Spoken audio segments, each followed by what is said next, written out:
Boa noite, galera. Boa noite pra todo mundo. Boa noite, família. Tudo bem? É isso aí, mais uma Maresia final da live. Esse programa que surgiu devido à pandemia. Estávamos sem poder produzir nas ruas e resolvemos produzir em casa com essas lives para vocês. Não é não, Rafa? É isso aí, família. E hoje o convidado muito especial, o prefeito de São Sebastião, Felipe Augusto. Logo mais já. O pessoal tá entrando, sejam bem-vindos, quem está nos acompanhando.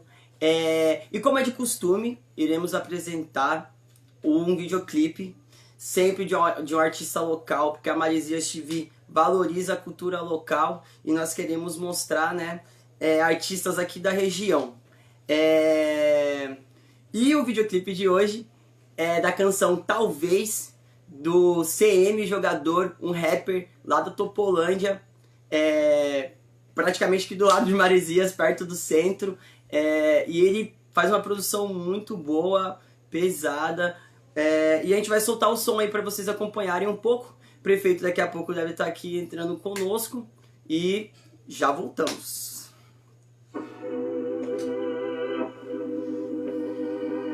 Na verdade, eu precisava que alguém da voz fina fizesse essa parte. E agora? Eu fiquei com preguiça de procurar. Golden Records. Eu já falei pra vocês que nós vamos viver pra sempre, né? Então, dominante pra eternidade. Olha só. Talvez eu não deva parar de beber. Talvez eu não precise voltar a dormir. Talvez eu nem devesse te escrever. Talvez você nem devesse ouvir isso aqui. Talvez não devesse procurar você. Talvez não devesse me deixar partir. Talvez não tivesse pronto pra te ver. Talvez não agora, talvez não aqui. Talvez eu não deva parar de beber. Talvez eu não precise voltar a dormir. Talvez eu nem devesse te escrever. Talvez você nem devesse ouvir isso aqui. Talvez não devesse procurar você. Talvez não devesse me deixar partir. Talvez não tivesse pronto pra te ver. Talvez não agora, talvez não aqui. Talvez o destino tenha sido injusto com nós dois. Quem poderá dizer se nós iríamos além? Aceitamos o erro que o acaso propôs. Você continua linda, o tempo te fez bem. Eu continuo indo, só que quer saber? Meu número mudou, mas eu moro na mesma rua. Tenho que admitir, é estranho te rever. Eu esqueci teu cheiro, mas lembro de você nua. Mas a vida continua, a rotina continua. Minha rotina se tornou colocar a vida nisso aqui. O mesmo plano sujo, corpo ponto de fuga, perdi o medo do mundo. Por isso que eu parti. Meu pra zona habitável do universo observável. Fugiu do que me prende, cê já deve saber. Eu vou viver pra sempre, sou incontestável, mas nenhuma outra buceta vai me fazer te esquecer. Talvez eu não deva parar de beber. Talvez eu não precise voltar a dormir. Talvez eu nem devesse te escrever. Talvez você nem devesse ouvir isso aqui. Talvez não devesse procurar você. Talvez não devesse me deixar partir. Talvez não tivesse pronto pra te ver. Talvez não agora, talvez não aqui. Talvez eu não deva parar de beber. Talvez eu não precise voltar a dormir. Talvez eu nem devesse te escrever. Talvez você nem devesse ouvir isso aqui. Talvez não devesse procurar você. Talvez não devesse me deixar partir. Talvez não tivesse pronto pra te ver. Talvez não agora, talvez não aqui. É isso aí, família. Esse foi o CM Jogador. Cara, o cara já tem uma vasta experiência já. Deixa eu acender a luz aqui. Tem uma vasta experiência já no hip hop. E é um prazer apresentar o trabalho dele aqui. Em breve queremos convidá-lo aqui para entrevista também. É isso aí. Estamos esperando o Felipe Augusto, prefeito PSDB, entrar aqui na live para a gente começar a solicitar a participação dele. Enquanto isso, a gente vai explicando um pouco sobre o nosso programa. Tem novidades, a gente vai ter lives extras falando sobre política. A gente sempre tá valorizando esse lance de trazer gente da cultura, né? De certa forma. Mas agora, está chegando as épocas de eleição, a Maresias TV achou importante apresentar, de certa forma, os candidatos, mesmo que seja uma hora, coisa rápida, assim, para falar um pouco sobre eles também. E vocês podem mandar perguntas, então vai ter essa interação, que eu acho que é muito importante, do público com os futuros candidatos, os pré-candidatos, tanto a prefeito como vereador. A gente tem que ter consciência nos nossos votos, então acho muito importante trazermos, né, essas figuras públicas para falar um pouco conosco, né? Estamos no aguardo do prefeito Felipe Augusto entrar aqui conosco. E Só falta isso pra gente começar a entrevista. Estamos no aguardo dele. Lembrando que as lives acontecem todo final de semana, a partir das 19 horas. Isso aí. Terá live na quinta também, né? A gente tem uma live, como eu tava dizendo, né? Uma das novidades, além dessa, a gente tem que bater a agenda com alguns candidatos, né? Então, de certa forma, a gente não vai conseguir que todo mundo nos atenda, né? Sempre no final de semana, que são os dias de Maresias TV na onda da live. Então, nós acabamos colocando algumas lives extras durante a semana, conforme a agenda de cada convidado do Maresias TV na onda da live. E na quinta-feira a gente vai receber o professor Gleivson, né? E no domingo, amanhã, né? Tem o Pedro Moreno, amigo meu, coordenador de marketing, mora lá em Santos, trabalha numa agência de marketing e ele vai estar aqui conosco amanhã. Vai ser um bate-papo bem interessante. Aqui em Maresias existem muitas pequenas empresas, é uma oportunidade de vocês que têm empresas também pegarem algumas dicas, conhecer o serviço de agências destinadas a esse tipo de serviço e você expandir, né, sua empresa. Então é uma oportunidade muito boa amanhã também de vocês acompanharem Maresias TV na onda da live para se inteirar sobre esse assunto. Agora estamos aguardando o prefeito Felipe Augusto entrar aqui conosco. Se estiver por aí, dá um aviso, Léo Rodrigues. Eu queria agradecer também, né, de certa forma, a Prefeitura de São Sebastião por ter conseguido responder nosso questionamento para a gente conseguir essa entrevista hoje. A gente está um pouco ansioso. Só um minuto. Um pouco ansioso, estamos esperando o contato aqui dele. Tem um pessoal aqui que eu já vou começar a mandar um abraço, um salve. Pedro Moreno, que vai entrar amanhã conosco ao vivo. A Niwara Tedesco, já foi presidente aqui da PHM, está acompanhando a gente também. É pré-candidata a vereadora, se eu não me engano, também, mas alguém envolvido com a política nos acompanhando. Alquita, parceiro aqui da gente, que sempre está conosco, já até ajudou nas produções da Maresias TV. Todo mundo que está aí, se mantenham, aguardem só um pouquinho que o prefeito já deve estar entrando. A Mari Paz, o Guido Rizzi, o pessoal que está aqui conosco. Muito obrigado por acompanhar a Maresias TV. Realmente esse projeto vem sendo um prazer cada dia mais trabalhar com ele. Eu e o Lucas iniciamos em agosto do ano passado, já estamos quase há 1 ano já. Vai completar 1 ano em agosto. E cada dia que passa a gente tá mais feliz, né, Lucas? É isso aí. Estamos aguardando. Já ele tá entrando. Mas e aí, mano? Fala um pouco, vamos falar um pouco. Vamos aproveitar esse período pra gente falar um pouco da gente, sobre as coisas futuras, o que vem aí, mano. Já tem um spoiler aqui atrás, que é esse manequim. Esse manequim faz parte de um projeto, que a gente tá com o projeto de criar um estúdio aqui na laje da casa do Rafa. E através desse estúdio vem mais projetos ainda com as crianças, a gente quer fazer oficinas. Além de oficinas, vão ter quadros de entrevista que vai gerar um conteúdo aqui pro Instagram da Maresias TV. E é isso, eu nem vou dar muito spoiler, que é um projeto grande, né? Se for falar, vou falar muito. É verdade. Mas é algo grande aí que tá vindo em breve, aguardem. É isso aí, família. Estamos aqui mantendo a paciência e a espera aqui para falar com o senhor prefeito. Acho que ele já deve estar entrando. Pessoal, aqui o Mac, Eduardo Mac, tá acompanhando. Um abraço aí para você, irmão. Satisfação. Kita mandou um salve para ele já. É isso aí, galera. Só no aguardo. A gente fez um dia incrível. Quem não foi curtir a praia, agora isso é um dos assuntos que a gente quer conversar com o prefeito, a questão da reabertura, né? Essa abertura da quarentena. De certa forma, o que pode, o que não pode. Tem muita gente, acho que está na dúvida, né, em relação a isso. Vários comércios já estão abrindo, como eles vão ter que funcionar. Então, acho que é bem interessante também a gente ter essa informação direto do prefeito, né? Que está atuando aí e na luta, né, com uma responsabilidade enorme nesse momento para encarar essa crise econômica que o país inteiro enfrenta, né? Que não tá fácil para nenhum município.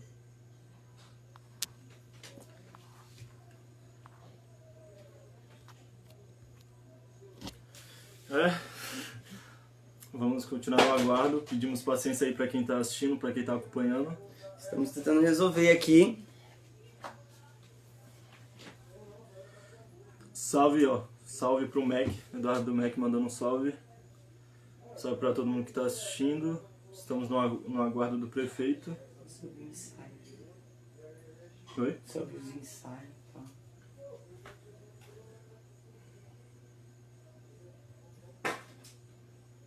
E vamos falar também, né, Rafa, sobre os cortes na cultura. Sim, tem inúmeros assuntos. Sim. Por isso que é interessante, pessoal que tiver aqui, aguardem que a gente só tá esperando aqui. E o podem mandar perguntas assessor também. que tá aqui interagindo conosco, que é o responsável por nos conectar ao prefeito. Ele tá conversando com a gente aqui, já tá vendo o que aconteceu, mas estamos só no aguardo aqui, para ele entrar ao vivo conosco. Tenham paciência, Tereza Saci. Você é incrível, nossa, faz um trabalho incrível na frente da Ossobanda. Esse é um dos assuntos que a gente também tem que abordar realmente.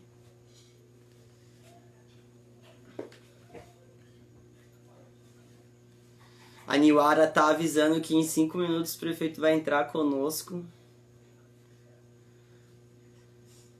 Então, em relação ao tempo da live, estão perguntando aqui, a Luana Rô, a durabilidade da live é 1 hora. Então a gente não teremos muito tempo, né, para discorrer sobre muitos assuntos, porque realmente, de certa forma, tem alguns assuntos que são complexos e vai se estender, uma pergunta pode se estender por 10 minutos, então Exatamente. Vai acabar passando rápido, mas é uma oportunidade. Mas a duração da live, a Luana perguntou, é de 1 hora. Provavelmente até eles costumam dar uns 5 minutos a mais.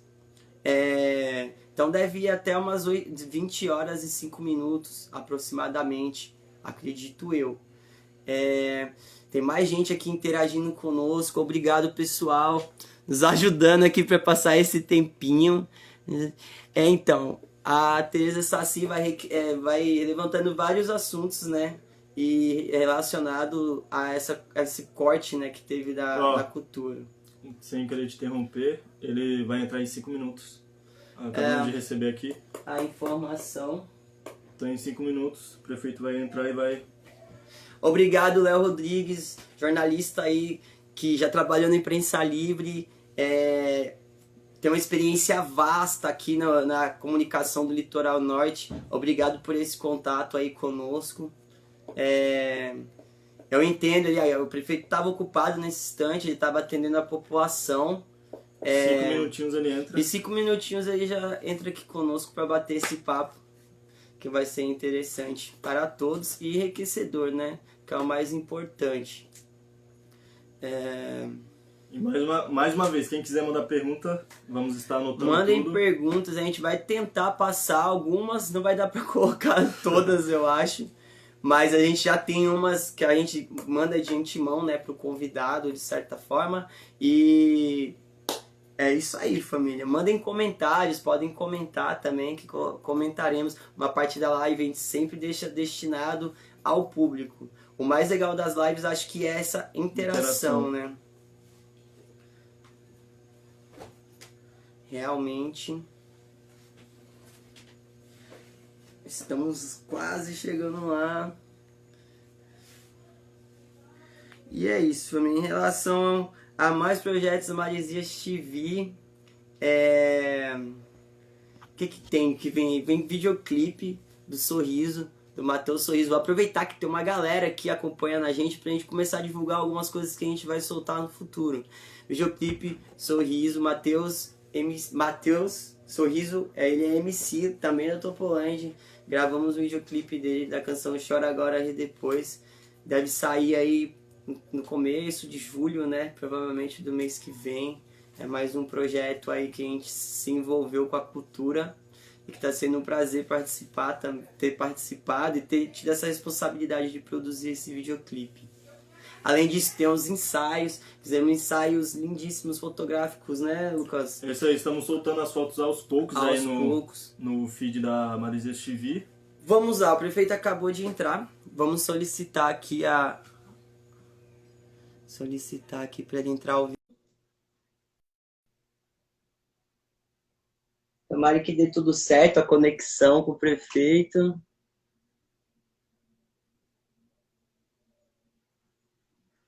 Já enviamos a solicitação. Estamos aguardando aqui ele responder.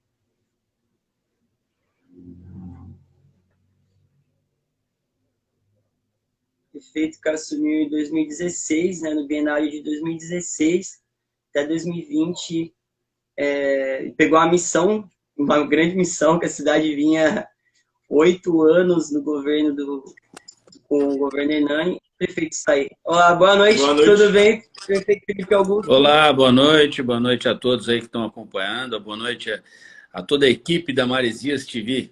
Prazer estar aqui com vocês. Como é que tá? Tudo bem? Tudo certo. Tudo certo. Senhor, como é que vão as coisas? Tudo certo também? Tudo. Peço desculpas aí pela demora. Eu estava agora fazendo uma visita ao Morro do Abrigo, uma comunidade que eu fui criado aqui na região central. Eu sou do bairro de São Francisco e passei por lá agora para rever alguns amigos e acabei me atrasando. Então, me desculpas e obrigado por terem me convidado. Estou aqui em casa já, totalmente à disposição de vocês. Imagina, que é isso, prefeito. A gente que agradece disponibilizar um pouco do seu tempo, que o cargo de prefeito não é um cargo fácil, tem demanda a todo tempo, imagino que não deve ser fácil. E obrigado por nos atender aqui na Maresias TV. E vamos começar com as perguntas. Uma breve apresentação do senhor. Defina você, quem é o Felipe Augusto como figura pública e pessoa? Você tem que dividir isso, prefeito, às vezes, porque de certa forma você é um pai de família que cuida da sua casa, mas você tem essa imagem que é pública pelo seu cargo. Como é que é isso e como você define aí quem é o Felipe Augusto, pessoa física e figura pública? Bom, eu nasci no Espírito Santo, moro em São Sebastião desde os meus 10 anos de idade. Saí dessa cidade apenas para fazer faculdade em São Paulo, portanto, vivi a cidade de São Sebastião sempre, fui criado no bairro de São Francisco. E desde o início da minha adolescência, meus colegas de escola, eu estudava no SENI, eles lembram, inclusive, dessas histórias. Eu resolvi ser prefeito de São Sebastião. Eu tinha uma vontade muito grande de ser prefeito da cidade, porque eu achava que dava para melhorar o município. Eu achava que dava para melhorar, na verdade, o caminho da escola. Eu saía do bairro de São Francisco até o Porto Grande pedalando. Então, eu achava que dava para melhorar a rua, dava para melhorar a escola, arrumar a quadra. Eu sempre tive essa vontade. E, desde então, eu coloquei foco em ser prefeito da cidade. E quando você estabelece um foco, estabelece um objetivo na sua vida, as coisas vão acontecendo. E eu acabei me preparando para essa vida pública, tive algumas oportunidades, fui trabalhar com o Paulo Julião na Assembleia Legislativa, depois fui trabalhar com o governo do Estado, com o Geraldo Alckmin, e aí eu fui aprendendo a entender o que era a vida pessoal de uma figura política, de um homem que poderia se tornar público algum dia. Então, essa experiência conseguiu me dar condições de aprender a conviver com essa figura pública que hoje é o prefeito, que é o candidato. É uma mistura maluca, porque você acaba tendo a sua vida exposta. Eu diria, se fosse fazer uma comparação, acho que o aquário seria a grande comparação. O peixe ele é visto por todos os lados. Então, essa exposição continuada, ela acaba, obviamente, afetando a tua vida particular. E a minha sorte é que a minha esposa, Michele, ela vem de uma família política, o pai prefeito 4 vezes, o avô foi vereador, o tio foi vereador, o outro avô foi vereador também, enfim, ela tem uma experiência. Então isso consegue, de alguma forma, nos trazer uma certa segurança e blindar, proteger a família. Mas essa mistura é enorme. Então, ainda mais numa cidade pequena como a nossa, a figura pública e a figura família, né, a figura pessoal, elas acabam se misturando. E você fica extremamente exposto. Qualquer coisa, qualquer notícia que sai, as pessoas acabam confundindo essas situações. Mas, infelizmente, a gente tem que aprender a lidar com isso, tem que ter a condição aí de cuidar da família, cuidar da proteção pessoal e encarar, porque ser figura pública hoje no Brasil chega a ser, em alguns momentos, até complicado, mas eu gosto do que faço e quando você faz o que gosta, você acaba até tendo uma felicidade. E é essa felicidade que eu tenho de ser figura pública e vamos continuar lutando pela nossa cidade sempre. Compreendi. Realmente, acho que é mais complicado ainda numa cidade pequena que nem a nossa. É isso aí, Mas aí, é Lucas? exatamente sobre isso. A próxima pergunta. Qual a maior dificuldade de ser um político no Litoral Norte? Bom, acho que ser político no Brasil hoje é extremamente difícil. Primeiro porque a exposição que você tem, que é exatamente essa mistura do público com a vida pessoal. Na sequência, a política no Brasil ela ficou muito condenada, muito demonizada, né? Quer dizer, tudo é ruim, tudo vem do mal. Então, isso é complicado, porque o que resolve, o que transforma, o que melhora, o que pode melhorar são as ferramentas democráticas, ou seja, é a política. E aqui no Litoral Norte, especificamente São Sebastião, nós temos uma política, um processo político muito intenso, muito pesado. Isso eu convivi, nós convivemos há muito tempo, né? Essas pessoas antigas da política da nossa cidade transformaram as guerras, que deveriam ser guerras democráticas, em guerras pessoais. Isso é muito ruim. Isso não contribui em nada. Então, fazer política onde você tem pessoas sem caráter, sem escrúpulos, acaba transformando num debate democrático numa guerra pessoal. Isso é muito ruim, isso não agrega nada. Então, ser político no Brasil já é difícil, numa cidade pequena é mais complicado ainda. Então, você tem que ter muito forte os seus valores, o seu caráter, a sua predisposição e ficar numa luta diária, enfrentando fake news, fofocas, mas acreditando sempre no melhor. Afinal de contas, nós temos missões, e as missões elas são dadas para que sejam cumpridas com louvor. E essa é a nossa responsabilidade, cumprir as missões que melhorem a vida do cidadão. Não podemos desistir nunca. Sim. São 4 anos aí na frente já praticamente do governo de São Sebastião, do executivo. Tinham metas, estipulou metas, né, no seu plano de governo e está chegando ao fim esse triênio, né? Como é que você analisa o seu próprio... Eu sei que é difícil você se autoanalisar, né? Até que é melhor você pegar a opinião dos outros e saber a opinião dos outros relacionada ao seu trabalho.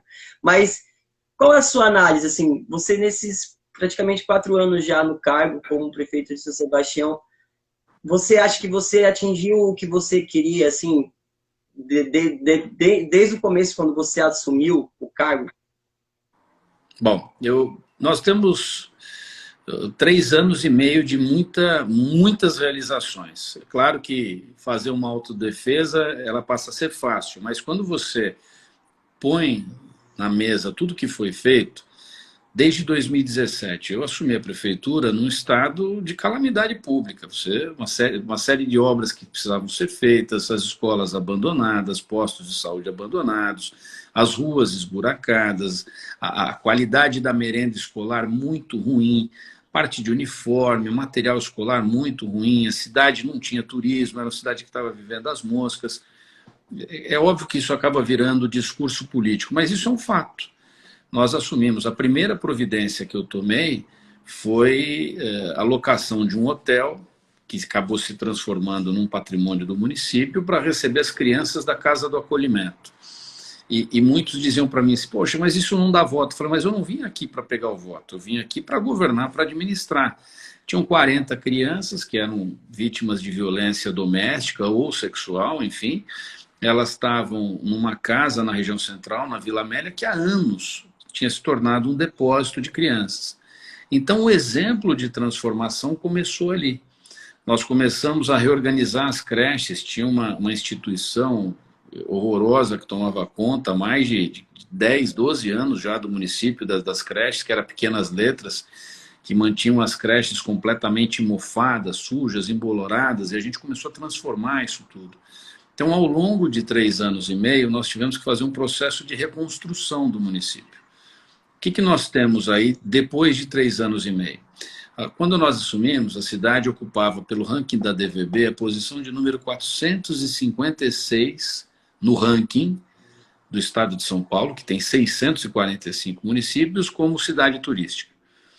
Nós saltamos de 2017 para 2018 para a 10ª posição. De 2018 para 2019 para a 1ª posição. Na segurança, nós saltamos de 2018 para 2019 para a 1ª cidade, a mais segura do litoral norte, aliás, do litoral paulista.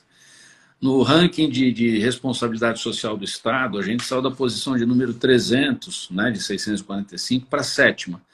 Então, tudo que a gente foi realizando ao longo de 3 anos e meio, vamos começar agora os próximos 6 meses, foi um processo de transformação e de retomada da cidade. A cidade começou a transpirar turismo de forma positiva, começou a ser respeitada na educação, no esporte, a quantidade de eventos esportivos que nós fizemos, trouxemos o WQS de volta para a Praia de Maresias, por exemplo, conseguimos aí, depois de muito tempo, rediscutir a questão do saneamento, o contrato está assinado, agora começam os investimentos, principalmente em Maresias, as creches que nós construímos, poxa, a gente assumiu a prefeitura, tinham 2.500 crianças fora das creches. Hoje, pelo número de creches construídas, a gente tem mais de 1.000 vagas sobrando para as creches. Escolas que eram abandonadas hoje estão recebendo aparelho de ar-condicionado. Então, assim, as coisas começaram a acontecer na cidade, um calendário de eventos fortes, um festival de verão forte, a economia do município que começou a se tornar pujante, cresceu, os ginásios poliesportivos que nós não tínhamos nenhum, agora temos 4, já finalizando a construção, e aí vamos licitar agora a cobertura da quadra de Maresias, mais o ginásio de Boiçucanga, que vai ter capacidade para quase 5.000 pessoas, quer dizer, vai ser a Arena Boiçucanga, a pavimentação do eixo Mãe Bernarda, Barra do Una, Engenho, Jureia, até Boracéia, as pontes que foram construídas. Então, ao longo de 3 anos e meio, se a gente começar a listar todas as ações que foram desenvolvidas no município, você tem um ganho de obras, um ganho de qualidade de políticas públicas que é indiscutível. Não é fácil fazer política numa cidade que foi governada durante muitos anos pelos famosos coronéis, que se alternaram no poder. Ou era secretário ou era prefeito, ou era secretário.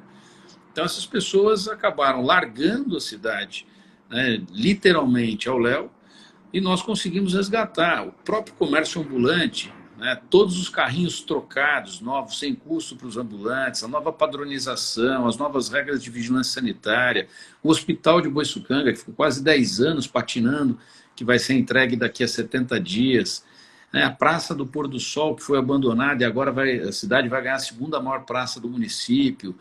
Enfim, nós assumimos uma prefeitura muito sucateada e que agora começa a se reposicionar. E uma cidade que foi um dia muito rica e que hoje não tem tantos recursos assim, né? Era para a gente receber aí 80, 100 milhões de reais por mês de royalties. A gente recebe 10, 12 e agora com essa pandemia, 5 milhões. Então tudo isso que está acontecendo na cidade de São Sebastião é um processo de transformação que não é simples, exigiu muito da gente. Nós vamos entregar até o fim do ano 90% do nosso plano de governo concluso, realizado, e os outros 10% em licitação, que são as grandes obras. E dentro de tudo isso que a gente fez, nós tivemos no meio do caminho chuvas todos os anos, alagamentos todos os anos, escorregamentos, pessoas que ficaram desabrigadas, tivemos problemas na pista, tivemos aí situações climáticas adversas e agora o enfrentamento do novo coronavírus, né? E assim, em nenhum desses momentos eu me furtei a responsabilidade de sair de dentro da minha casa, colocar um equipamento, uma roupa, uma capa de chuva, uma bota e ir junto com a minha equipe da Defesa Civil. Então a cidade ela passa por uma nova transformação, um novo momento de fazer política. E aí é óbvio que você vai ser atingido na sua honra, você vai ser atingido na sua moral o tempo todo. E eu nunca fiz essas ações de busca, de salvamento, de defesa civil para aparecer. Pelo contrário, muitas delas nem apareceram. Nunca deixei de visitar um hospital na madrugada ou fiz isso para aparecer. Sempre fiz ao longo desses 3 anos e meio. Então, a relação do poder público hoje com o cidadão ela é diferenciada e o prefeito está próximo, né, do cidadão. Quem quiser falar com o prefeito, tem o número do prefeito, não há problema. Então, a cidade ela passou de verdade por uma transformação ao longo de 3 anos e meio. Sim. Falando sobre o momento que estamos, né? A crise que o país diante, inteiro passa, o mundo inteiro passa. Estamos diante de uma pandemia. Falando sobre isso agora, quantos testes para a Covid-19 foram realizados em São Sebastião até o momento? Olha, nós temos agora cerca de 8.600 testes, 8.700 testes realizados. Isso aí dá quase 10%. Nós estamos com 9,8% da população testada. É a maior testagem do Brasil. Do Brasil, quer dizer, não é do litoral norte nem do estado de São Paulo, é do Brasil. Nenhuma cidade testou 10% da população. Nós vamos ser a primeira cidade a bater esse número. Nós fizemos uma estrutura de enfrentamento ao Covid-19 muito séria, quer dizer, eu não saí tomando as decisões sozinhos, tem um comitê que foi criado, formado por profissionais, por médicos da cidade, por uma equipe técnica bem estruturada. Então, assim, a gente está tomando cuidado com todos os gastos, ainda que a oposição fica denunciando, falando, criando narrativas falsas para instrumentalizar órgãos de fiscalização.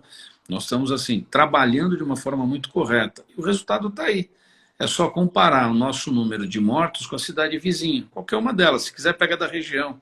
O nosso número de pessoas que foram recuperadas é só comparar com cidades vizinhas. Então, o número de São Sebastião ele é positivo. Nós temos uma flexibilização do comércio, que foi feita também de forma positiva, graças a essa testagem, que é o principal elemento, né, de condução técnica desse enfrentamento ao Covid-19. Então, hoje, quase 10%, e semana que vem a gente já passa de 10%, devemos chegar aí perto de 15% a 16% da testagem do município. Se a pandemia continuar, nós vamos continuar essa testagem e continuaremos na liderança de testagem no Brasil.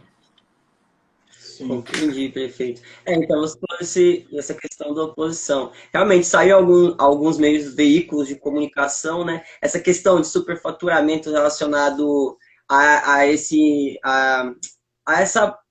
enfrentamento, né, da pandemia. Então, essas denúncias que vêm, como é que é encarar judicialmente também esses problemas? Porque o prefeito hoje, de certa forma, também praticamente todos enfrentam problemas judiciais para resolver alguma questão por denúncias em vários órgãos, né? Então, como é que é isso? Também lidar com esses ataques de oposição, e lá do mesmo jeito que você representa oposição para outros partidos, como é que é essa relação assim também? Olha, quem ganha governa, quem perde fiscaliza. Isso é o que manda a democracia. Aqui na nossa cidade, nós temos uma oposição antiga, formada por pessoas, né, sem escrúpulos, sem caráter, que já demonstraram isso na história do município. Essas pessoas se juntaram e são pessoas que pensam o mal o dia inteiro, pensam as ações maquiavélicas o dia inteiro. Por mais que os termos pareçam chulos, essa que é a realidade. Quando nós iniciamos o enfrentamento à pandemia, o que o governo federal decidiu? Que todas as contratações poderiam ser feitas em sistema de emergência, portanto, sem licitação, e que, para isso, os municípios deveriam ter aí essa situação de emergência decretada, como fez o Estado, como fez a União. Portanto, os critérios foram definidos de forma clara. Nós construímos uma estratégia de enfrentamento que foi baseada na opinião do prefeito, foi baseada na opinião de técnicos. Então, decisões inéditas para um momento inédito e que tinha que ter pelo menos um embasamento de pessoas experientes. Pois bem, nós iniciamos todas essas discussões, preparamos as 2 unidades de referência, tanto o PA de Boiçucanga quanto o UPA da região central, fizemos os 2 hospitais de retaguarda, os hospitais de campanha do Tebar Praia Clube de Boiçucanga, fizemos, né, a UTI respiratória, conseguimos comprar respiradores e tal, sempre obedecendo os valores de mercado e não entrando na especulação. Num determinado momento, não tinha mais equipamento, porque os Estados Unidos comprou tudo, a Europa comprou tudo, E os equipamentos que saíam da China não chegavam no Brasil, eles eram confiscados no meio do caminho ou já estavam comprometidos com outras vendas. Quem conseguiu trazer esses equipamentos para o Brasil superfaturou, valorizou esses valores. Eu tomei a decisão aqui de não avançar nessas compras de equipamentos em que a especulação de preço ela prevalecia. Então nós tomamos esse cuidado. Nós fizemos a contratação das tendas, por exemplo, que é objeto hoje de discussão maior e de denúncia, etc., para a região central e para a região sul. Na região sul, vocês moram em Maresias, vocês sabem que a dificuldade de vir para cá é transpor essa serra, passar mal um caminho, cai barreira, etc. Nós tínhamos que ter uma estrutura de retaguarda aí. Foi primeiro colocado em frente à unidade de pronto atendimento de Boiçucanga. Infelizmente teve uma ressaca, atingiu ali um pedacinho e a gente tomou a decisão de colocar em outro terreno.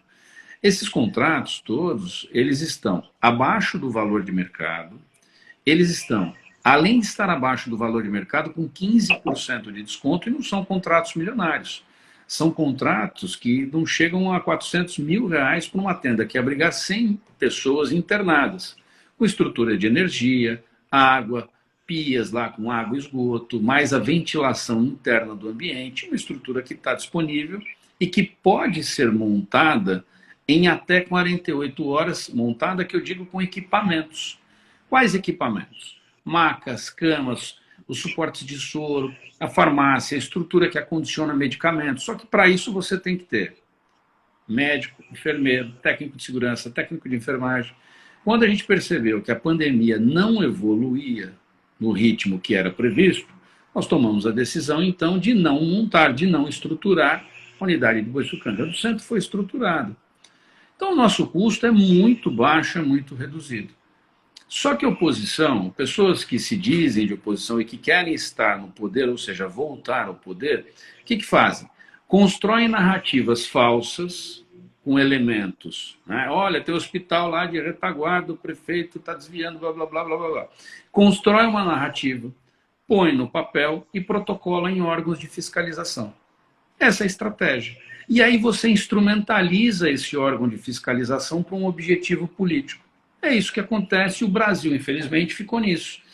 E a história do nosso município, infelizmente, demonstra que essas pessoas aprenderam a fazer essas narrativas e, para instrumentalizar órgãos de fiscalização, eles vão denunciando, vão fazendo.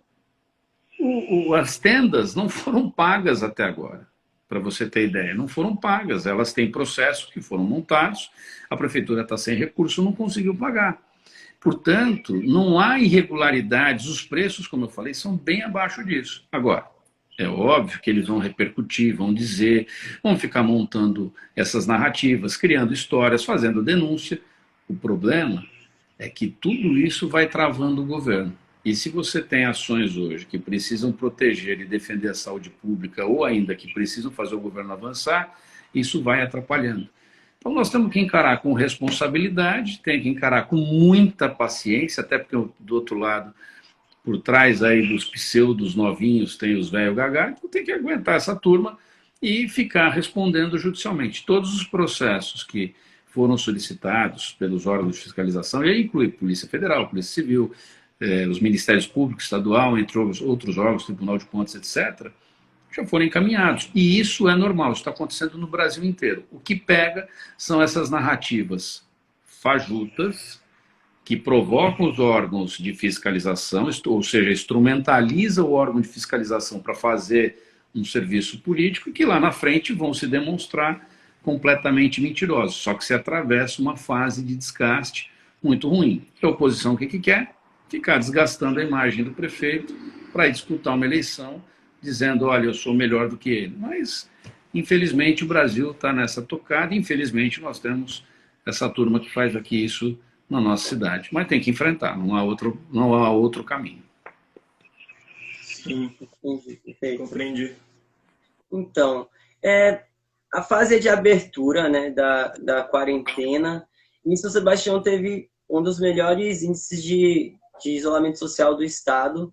Queria entender quais foram as medidas que, de certa forma, orquestraram para que esse número fosse alcançado e, de certa forma, na região, você acredita que os casos, a partir da reabertura, tendem a aumentar, que de certa forma está tendo aumento? Acho que São Sebastião, na região, é a segunda cidade, apesar de ter ótimos índices, é a segunda cidade com mais casos, apesar de ter poucas mortes, né? Mas como que foi para conseguir também atingir essa média de isolamento social? Qual que foram as medidas? E, de certa forma, a população correspondeu, ajudou que isso realmente esse número fosse alcançado com méritos, graças à população em si, ou a medidas do governo? Bom, eu acho que aí é uma somatória de esforços. Primeiro, que a população foi fantástica. A conscientização e as ações individuais, ou seja, a utilização de máscaras, a desinfecção de ambientes, os protocolos de atendimento, né, de trabalho, de limpeza da cidade, da sua residência, do carro, enfim, tudo que foi feito somou um resultado extremamente positivo. Nós lideramos aí por 50 dias consecutivos o isolamento social no estado de São Paulo. Nós temos hoje alguns entes do governo federal, do governo municipal, como, por exemplo, a redução da frota de ônibus, isso limita a circulação.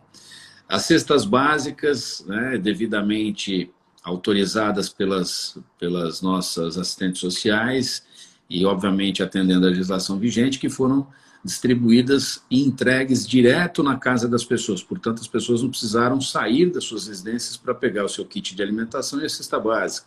A entrega dos materiais pedagógicos da educação foram feitos em casa, né? Entrega direto em casa. As ações, né, de comunicação, as informações que foram divulgadas em tempo real para toda a nossa cidade continuam sendo divulgadas. Hoje a gente tem a cidade com o maior número de casos na região, né, do litoral norte, é São Sebastião, porque nós temos a maior testagem, ou seja, nós encontramos o maior número de pessoas contaminadas.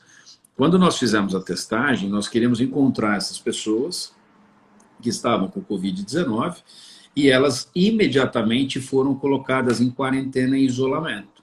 Então isso também segurou a propagação do vírus, porque a gente sabia onde o vírus estava. Então a gente foi identificando por segmentos, ou por profissões, ou ainda, né, por bairros e regiões, que a gente ainda está fazendo também esse tipo de leitura através dos testes rápidos. Então a gente conseguiu demonstrar à população que o poder público estava trabalhando, mas precisava da ajuda.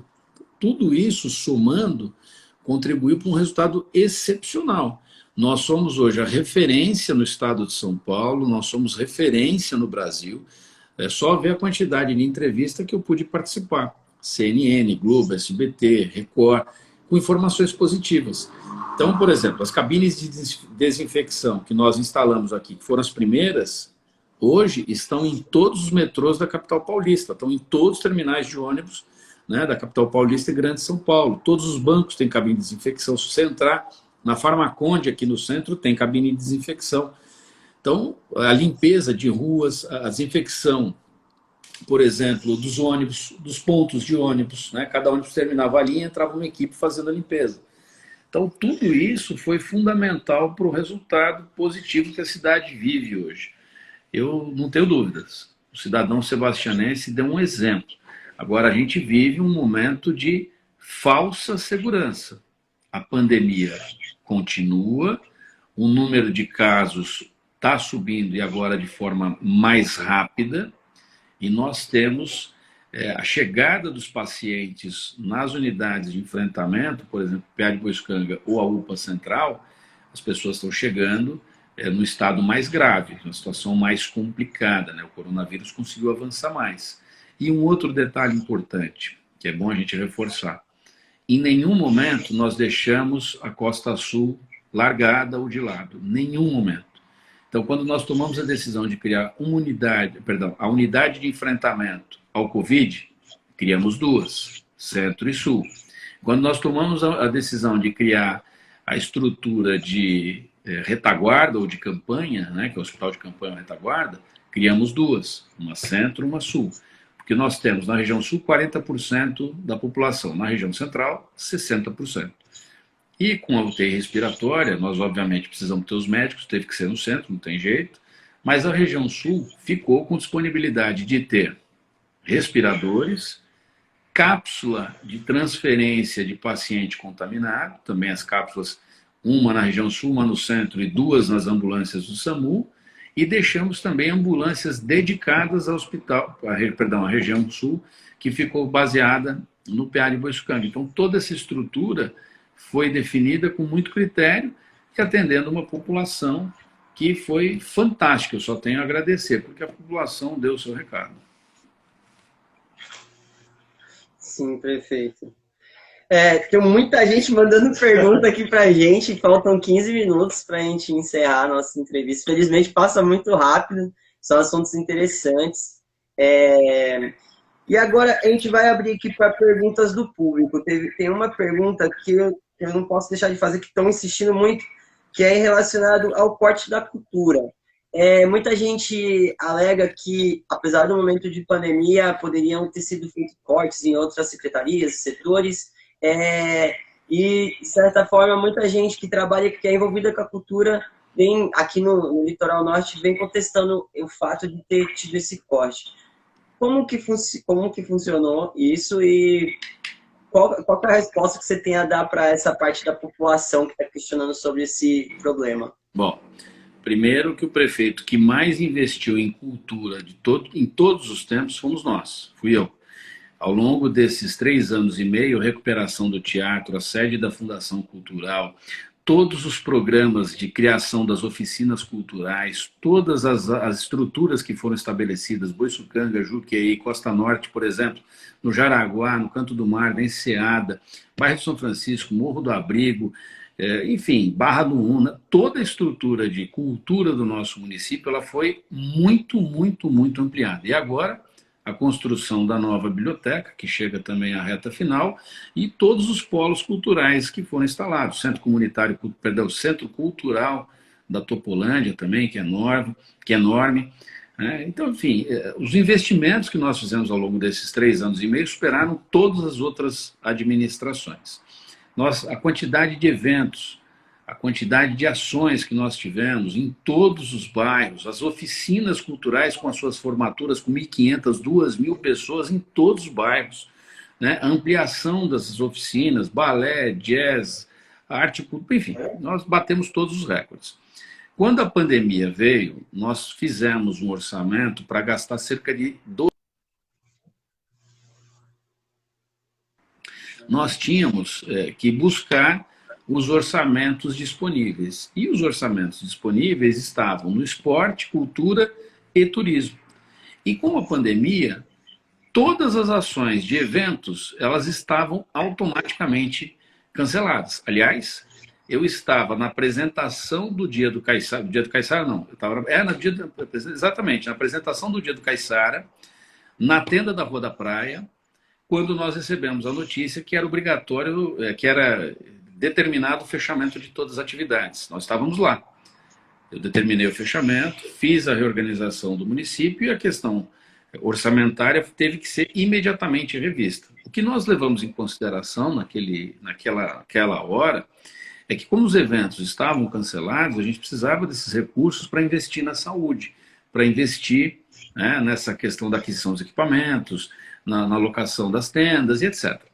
Pois bem, tudo isso foi definido por um comitê, foi definido por um time, como eu já mencionei aqui anteriormente, só que nós não prevíamos tanto tempo de paralisação e também não prevíamos um colapso econômico. Aliás, o mundo não previu esse colapso econômico. Então, não é que acabou o dinheiro para a cultura, acabou o dinheiro para tudo. Hoje nós estamos com uma queda na arrecadação na ordem de 52%. Mas, prefeito, o pessoal que vive da cultura precisa continuar vivendo. Pois bem, nunca as bandas locais foram tão prestigiadas como no nosso governo. Nós gastamos aí R$1 milhão por ano em cachês de bandas locais que nunca tiveram oportunidade de se apresentar em um festival de verão ou em outros eventos. Então, nós estamos em queda de arrecadação e teve que parar. Oficina Cultura pararam os mutirões, estamos com dificuldade de pagar a atividade delegada da Polícia Militar. Nós tivemos uma série de reduções de investimentos, não só na cultura, mas em outras áreas. Eu espero voltar a poder investir em todas essas áreas, principalmente na cultura, que sem dúvida nenhuma tem todo o nosso respeito, e está aí tudo que a gente fez com essa quantidade de oficinas culturais, polos culturais, biblioteca, sede da Fundação Deodato e um calendário muito forte que a cidade nunca teve. Sim, perfeito. Sim. Prefeito, São Sebastião passa pela 4ª fase, né, de abertura da quarentena na semana que vem. E quais são as medidas e novidades sobre essa fase? Que pode, que não pode, que abre, que não abre. Porque acho que a população Exatamente. está muito na dúvida, né, também, em relação a isso, até comerciantes, como que vai poder abrir. Bom, nós temos uma reunião na segunda-feira, que é a reunião do Comitê de Enfrentamento, onde essas decisões são tomadas. Hoje, a grande estratégia é fazer a reabertura da cidade para o turismo, que responde por 80% da nossa economia. Como eu falei para vocês, houve uma queda de arrecadação de 52%, as finanças municipais estão comprometidas e isso é um reflexo de que a economia está comprometida, ou seja, não se vende mais nenhum imóvel hoje na cidade porque o ITBI está demonstrando isso, caiu 90%. Então, nós temos que retomar a economia, mas com segurança. E, para isso, as avaliações estão sendo feitas, as testagens estão sendo feitas, e, muito provavelmente, nós tenhamos algumas restrições. Eu estava conversando agora, cerca de 1 hora atrás, com a secretária de Saúde. Esse fim de semana, a cidade está, mais uma vez, lotada. As praias a gente flexibilizou, elas estão lotadas, o que é bom para o ambulante, para o hoteleiro que já pode trabalhar, para a turma das pousadas, que está tendo a oportunidade de faturar um pouquinho, né, os comércios faturando um pouquinho mais, mas isso também traz um crescente no número de casos.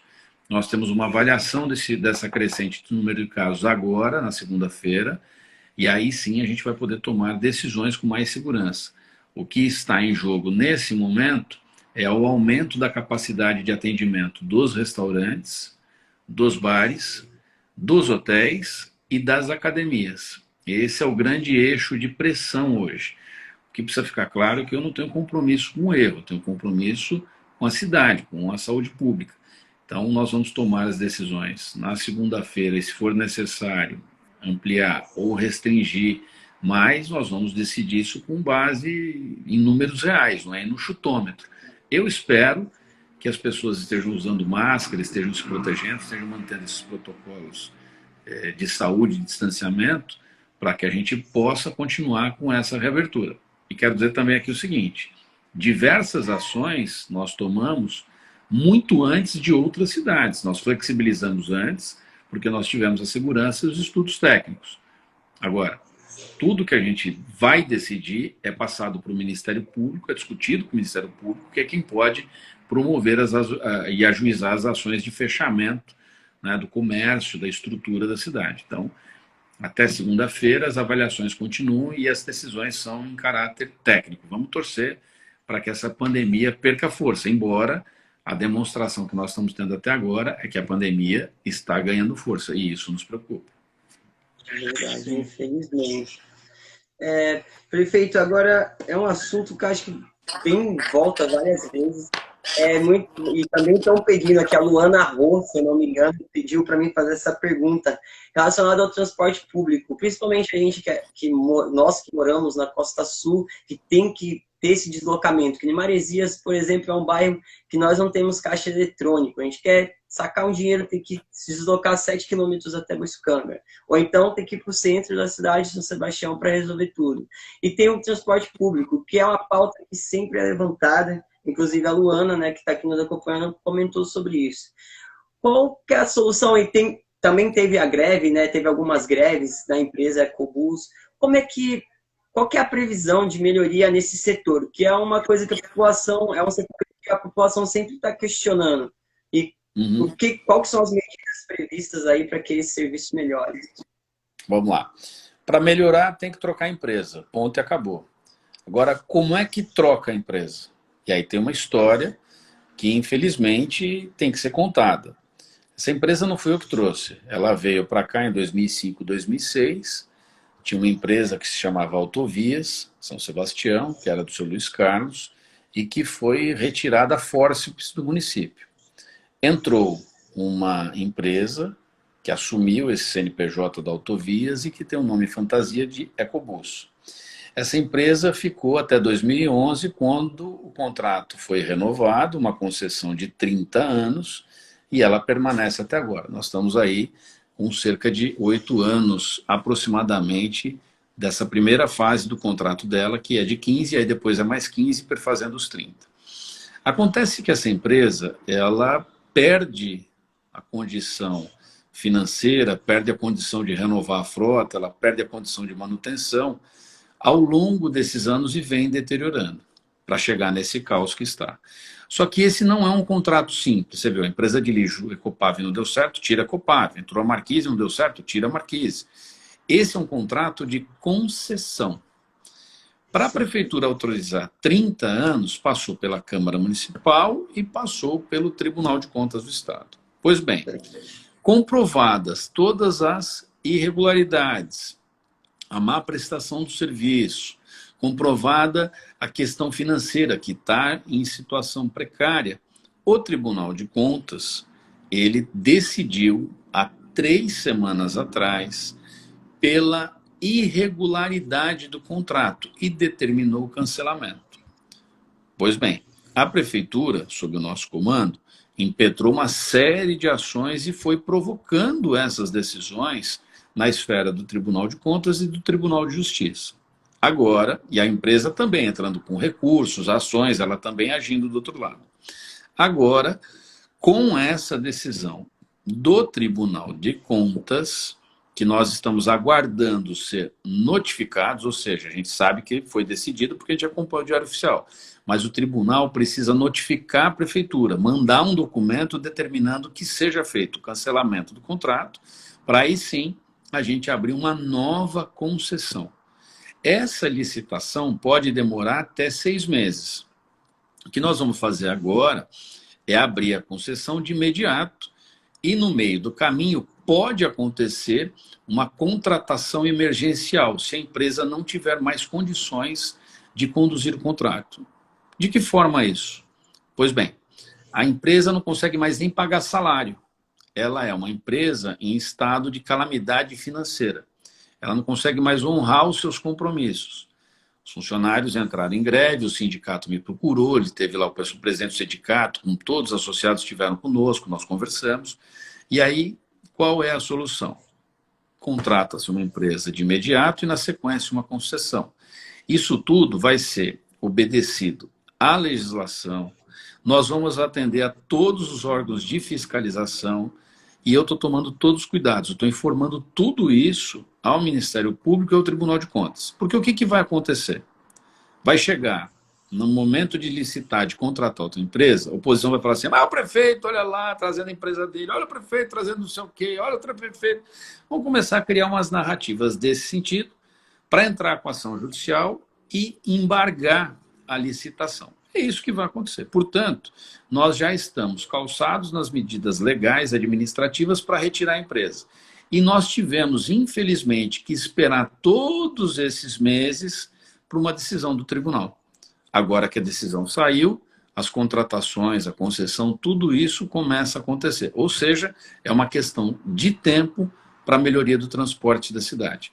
É importante a gente considerar que a cidade tem mais de 115 quilômetros de extensão e, principalmente a região sul, ela exige mais dos ônibus. Portanto, o edital de concessão ele vai ser mais rigoroso, vai ser mais crítico nessa questão de manter ônibus mais novos, ônibus melhores e uma manutenção mais constante. Então, nós temos agora a solução que será dada mediante as decisões de Tribunal de Contas que foram tomadas recentemente. Compreendi, prefeito. Infelizmente, já falta 1 minuto praticamente. O papo fluiu, foi embora a nossa hora. Mas, prefeito, muito obrigado por ter, num momento tão difícil, que demanda tanto tempo e trabalho para o senhor, você atender a gente, uma mídia totalmente alternativa, local. Foi muito legal o bate-papo, obrigado mesmo. A Secretaria de Comunicação também pelo retorno que nos deu. Uma ótima noite e obrigado a todas as pessoas que nos acompanharam. Espero que tenha ajudado e tenha ficado claro alguns assuntos para vocês. É isso, prefeito. Considerações finais? Olha, primeiro, parabenizar vocês, eu acompanho o trabalho de vocês já há um bom tempo. Continuem fazendo isso. O bairro de Maresias é um dos bairros mais importantes da nossa cidade, tem destaque mundial, né? Nós temos aí o surf como carro-chefe do bairro, mas é um Vai bairro... cair, eu acho, prefeito. Faltam 5 segundos, Ah, perdão. tá certo. Então, um forte abraço e todos